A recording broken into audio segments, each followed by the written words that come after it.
Hello everyone, welcome to my channel where I bring to you weekly videos on Italian culture.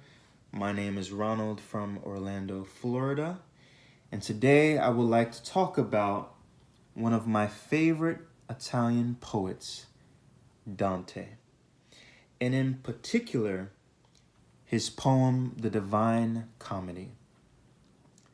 Dante was admired by Michelangelo, esteemed by Petrarch and Chaucer, and adored by Milton and Shelley.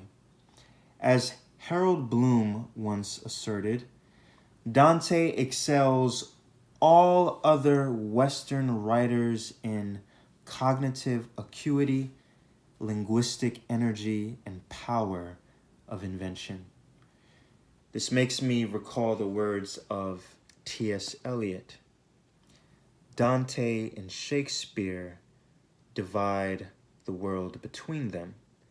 There is no third.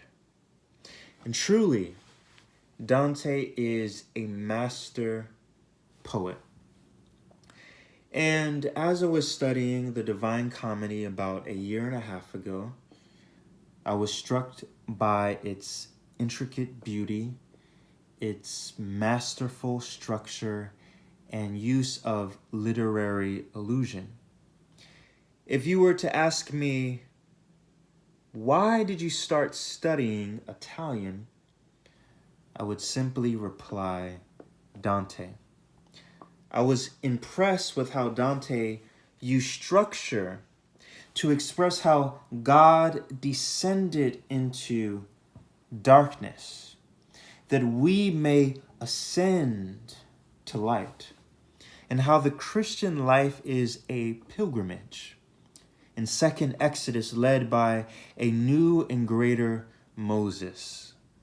As C.S. Lewis once stated, the Son of God became the Son of Man, that sons of men might be made into sons of God. And intriguingly, Dante invented a rhyme scheme known as the terza rima, which consists of linked series of terzine. The first and third line rhyme, but the middle introduces a new one. So, for example, you'll have A, B, A, B, C, B, C, D, C, and so on. In addition, every line consists of 11 syllables. So each section contains 33 syllables. Then there are 33 cantos for each book. Purgatorio, Paradiso, with the exception of Inferno, which has an extra canto that acts as a preface to the poem. What we see is that there is an emphasis on the number 3. And through this tripart structure, Dante alludes to God and his presence in the cosmos. For the biblical statement of the Trinity is that God is 3 distinct persons in one indivisible essence. Medieval theologians also observed that there is a Trinitarian nature to the universe. Unity and diversity. There is a 3-in-oneness in space, signified in height, depth, and width. And in time, past, present, and future. And humans have 3 modes of operation: memory, understanding, and will. And even in logic, the syllogistic argument comprises of 3 terms: major premise, minor premise, and conclusion.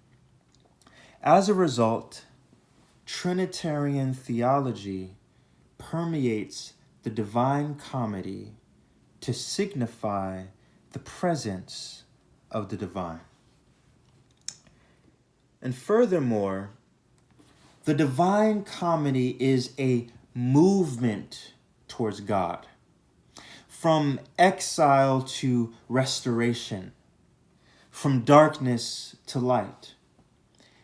As John A. Scott observed, from the Inferno to the Paradiso, there is a gradual increase of accented front vowels in rhyme words, in contrast to accented back vowels in rhyme words that appear more dominantly in the first canticle.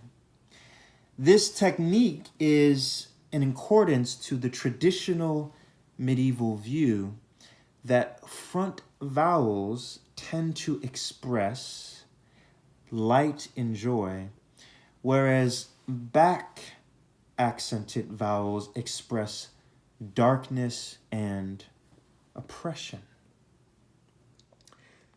The medievals often conceived of God in terms of light and its radiance as a metaphor for spiritual realities. And in the Divine Comedy, we see a progression from darkness to light. Therefore, Dante ends each section of the poem with le stelle, the stars. In the Inferno, as the protagonist leaves hell to emerge upon the shore of Mount Purgatory, e quindi uscimo a rivedere le stelle. Then we emerge to see the stars again. In Purgatorio, when he completes his journey up the mountain in order to pass through the heavens, he is puro e disposto a salire alla stelle, pure and ready to rise and see the stars. And finally, at the end of the Paradiso, we observe his will and desire attuned to God, l'amor che muove il sole e l'altre stelle, the love which moves the sun and the other stars. We see this ascent towards divine light, the beatific vision of God, also in its very structure. The poem is divided into 3 parts with a total of 14,233 lines. And I want you to notice the gradual increase. Inferno, 4,720 lines. Purgatorio, 4,755 lines. And Paradiso, 4,758 lines. And the 3 incrementally increases in length to communicate the idea of ascent. Interestingly, the deepest part of the Inferno does not consist of fire, but ice. This shocking choice of imagery signifies that hell is descent to darkness and a cold distance from the warmth of divine light. And in conclusion, what we learn from Dante is that the Christian life is a descent to ascension. For God is light. He is not like light or a light among many other lights, but he is light. And as we know, light travels a far distance to provide warmth to touch our skin. There is a greater light, the Son of God who traveled infinitely further, not merely to provide warmth to our skin, but eternal life for body and soul, and salvation for all who sit in darkness. And this is one of the reasons why I started studying Italian, is because I wanted to be able to appreciate the Divine Comedy more. So if you haven't read it, I encourage you to check it out. And I hope that you were encouraged by this video, by my reflections on the Divine Comedy, and more videos on Italian culture coming soon. Thanks for watching, and if you enjoy the content, I encourage you to like and to subscribe. And thanks for watching, and see you in the next video. Ciao.